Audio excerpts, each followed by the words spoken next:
Welcome to week 5 of CS150 scripting. Jumping right on in. Today we're going to be talking about debugging, job scheduling. So far, we've written structured scripts, we created functions and modules, we worked with files, we've managed services, and we performed security auditing. Question now is, what happens? It's not when it happens. Okay, what happens when the script fails? This is what we're going to kind of talk about today: is how do we handle that situation? Nothing's perfect. Scripts, for some reason or another, eventually will fail, and we will not like that it failed, but wants to know when that failure has occurred.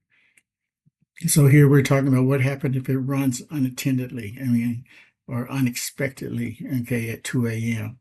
What happens when it modifies 500 users' accounts automatically? Maybe it should, maybe it shouldn't. And this week, it's about reliability, it's about safety, and it's about control. We're going to be covering error handling with the try catch. Finally, we've used that before. And we're going to talk about debugging tools and breakpoints, background jobs, scheduled tasks. And this is kind of moving that stage from automation to where we're starting to really get into what is a professional script look like. Understanding errors. There's two types of errors in PowerShell. There's errors, non-terminating errors, and there's terminating errors. An example of a non-terminating error is you requested to get a service name, fake service, and there is none. Okay, that is nothing that we have to kind of get bent out of shape about. We looked for a service that we thought was there under a certain name. It's not there. Okay, so it shows an error, but it continues running. Okay. If we force a terminating error, we try to get a name, fake service, and we said, okay, if I don't find it, then here's my error action. I want to stop. So here we don't continue. Here we say we couldn't find the service, so we're stopping processing. Okay, why does this matter? Because automation scripts must respond properly to failure. We must always, not always, but we should keep that in the back of our mind. Does this script, if it fails, do I need to notify someone? So this is what we're talking about today. Because in general, ignoring errors is dangerous. If I just make that a habit, I'm just going to ignore everything that happens. It's going to, at one time or another, going to hit the point where, no, shouldn't have done that. Okay, the try, catch, and finally. Under this structure, what we're doing is kind of testing whether an error occurred and then acting accordingly to what we need to do if that particular failure occurs. So here's the format. We're going to try, we're going to have code that may fail, and we're going to catch the error. And when we catch it, we're going to perform some processing. And regardless of whether it failed or didn't fail, we're going to always run the finally. So in this particular case, we got an example. We're going to try to get a service called fake name. And if we don't find it, we're going to have an error action and we're going to stop. So we're going to try that, okay, to see if that's the condition that we're going to hit. Okay, if that happens, if that's going to happen, we're going to write something out on the terminal that says service not found. Regardless, we're going to say attempted completed. So whether my service was not found or my service was found, we're going to end the processing with a write host or writing to the terminal, the attempt completed. Here, the try attempts the action, the catch handles the failure, and finally always executes. Now, notice that what this is basically happening before we actually, or when we're ready to do that script. Okay, so we're basically doing this in areas, doing this before we actually run it. We're running this as a try rather than running it linearly or sequentially in the logic that we're for our system. So we're going to try it first, and then we're going to basically from that determine what we're going to do next. Okay, so now this is where we may improve it. We're going to try getting the service called fake service. If we have an error, we're going to stop. We're going to catch, we're going to write error for this particular object and exception message. Okay, that's if we do catch the error. Examine or explain here, we're going to take this, represents our current error. An exception message gives detailed info that we are not necessarily giving here with the error action stop. Professional scripts never ignore errors, always log important failures, and provide meaningful feedback. So here we're an example of file IO. We're going to try to get content from a file that doesn't exist, okay, not existing text. If that's the case, we have an error action we want to stop. Here we do a catch that says, okay, if I do attempt this and I don't get anything, what I'm going to write out is a file not found. Okay, this prevents a crash from not handling an error that has occurred. Okay, debugging and breakpoints. Even with error handling, bugs happen. Okay, in VS Code, click left margin, set breakpoint, run the script in debug mode, execute pauses at a breakpoint. So we're stepping over, step into, watch variables, inspect values. So we're going through these steps, okay, in order to go through the debugging process. So here's an example. We're setting the count equal 1, doing a while loop. We're saying as long as the count is less than 5, we're going to write the count out. And then we're going to bump it by 1 and go back up. Okay. So that's the basic little simple process we're doing. We set a breakpoint at the loop. Okay, we want to show the variable changing and the flow of execution. Debugging is not guessing, it's controlled observation. We're looking at every step and how it executes and what has happened to determine, where an error occurred and what we need to do to fix it. Professional automation engineers rely on debugging tools. Long as we have not as long as, but we want to make sure that we're able to capture bugs in looking at what the processing is actually doing, so to be able to track what the processing of a script is doing. Background jobs, okay. Normally you can run a job, and when you run a job, it locks your system, it locks your laptop up, it locks your terminal up. So the question is, when you run a job, do you always want to wait for it? Okay, this kind of lays the foundation that says, okay, I can run a job as a background task. So it really doesn't lock anything out. And once it's finished, then it'll tell me that it's finished. So in this particular case, this is what this is doing. We're doing a start job, okay, in the background. That's the command for background task start. And here's the script block. And the script block that we wanted to execute in the background is to get processed.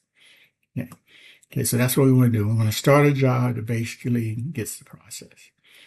Okay, check jobs. We're going to run it with get job. We're going to retrieve the results. We're going to receive job with ID 1. We're going to remove the job. We're going to remove the job ID 1. We want to find ID 1, and then we want to remove it. This is basically the get job. This is what we're basically going to be doing in the background. It's not something that in this particular case we want to be able to lock up our terminal for. If it's there, fine. If it's not there, fine. Okay, that can be determined in background mode. Okay, so this runs in a separate session, doesn't block the terminal, useful for large automated tasks. Example uses, we're doing a large audit, system scans, data collection, remote monitoring, all that type of things can be done in the background. Okay, and they don't need to basically tie up your machine or for you to wait to see the results of it. You can get the results later. Okay, jobs don't share session variables by default. They run independently. So those background jobs are running independently, not related to any other jobs that you may be running. Okay, if I need to schedule a job, automation becomes powerful when it runs without you. So in Windows, we can use Task Scheduler. In PowerShell, we can say register scheduled task. So here we're basically scheduling a task that's going to run in some future time period. You define the action, the trigger when it runs, and the task name. Here's an example. Okay, we're creating a schedule action, a new schedule action. We're going to execute PowerShell.exe, and we're going to give it an argument of a file, C script audit PS1. So this is basically pointing the path to what I'm going to be executing at the scheduled time. Here, trigger, new schedule trigger daily. What time do I want to do it? Okay, registers task, task name, daily audit, action, action trigger, trigger user system. Okay, basically, again, all this is doing is defining the parameters that I need to run at the scheduled time. Here's the date, here's the actions that I want to basically create. Okay, so action is going to be the script, the trigger is going to be the schedule, and the user is going to be the security content. Okay. Okay, that's who's basically we're letting the system run it. Important schedule scripts must include logging, include error handling, and be tested carefully. Why? Because we're basically running this thing blind. We're letting it run as a scheduled task, not that we actually have to look at it and see it run. So we need to be careful. They run unintended. Poor scheduling can restart servers unexpectedly, disable accounts incorrectly, overwrite important files. Automation must be controlled. The whole process must be tested. You should never put a script in production that you have not tested.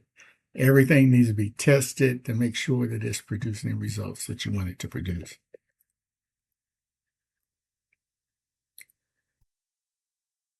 Okay, combining reliability. So you kind of define concepts here. Here we're doing a try catch. So we're starting a job, script block. The script block here is getting a service where the status is equal to stopped. So we're getting services where the status is stopped. They're not running anymore. We want to catch an error occurred. Okay, if and we're going to put out an exception method and write to an output to a log output appending. We don't want to overlay the file. We want to append to it.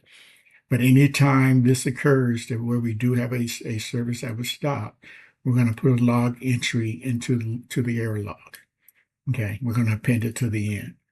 And then regardless of whether we catch it or not, we're going to put out a message that the audit was completed at this particular date, and that we're going to log this message that we did run the audit, and we're going to put it in the audit log. We're going to append it so it doesn't override.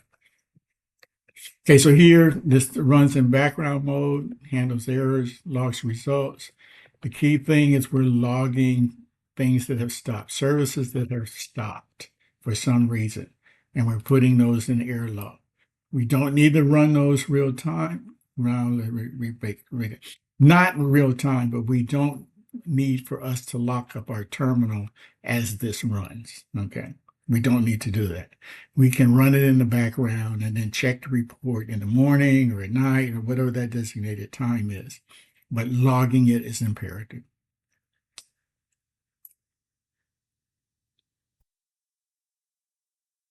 Okay, so week 5, it's about control. Okay, you know how to detect errors, handle failures, debug logic, run background processes, schedule automation. Okay, this is the real administrative power. This is scripts at its best. Okay. Best practices, never deploy untested schedule scripts. Yeah, we talked about that. Always log destructive actions. Okay, avoid silent failures. Use try catch intentionally. Review scripts before automation. Okay, in enterprise environments, automation is reviewed, automation is tested, and automation is monitored. Okay, in week 5, what we have done is we've separated script writers from automated engineers. You know, we basically went to the next level. We were script writers. Now with the tools we talked about, we now become automation engineers. You understand reliability, you understand error control, debugging, anonymous execution, scheduled automation. And, you know, as with anything, practice. Practice adding try catch to some scripts that you have written. Run something as a background job. Create a safe schedule task. Log your script output. Automation is not just power, it is responsibility. Okay, that's what we're basically putting in place here. Again, use these tools, put them in your tool chest. Again, so you can refer back to them. Oh, I need to log a error when this particular thing happens. You'll have this in your tool chest to say, okay, this is how I need to do it. Do I need to schedule it? Not schedule it? Those are the decisions that you're going to make. But the means of doing it can be picked up by putting these items in your tool chest. Okay, week 5 looks good. We'll continue on. Again, if you're looking at this before Tuesday, I will see you Tuesday. If not, then as a review, based on what we're going to talk about Tuesday, this should be the foundation for you doing your next set of assignments and your project. So everybody have a good one, and I will see you on week 6 as far as the video is concerned. Have a good one. Bye.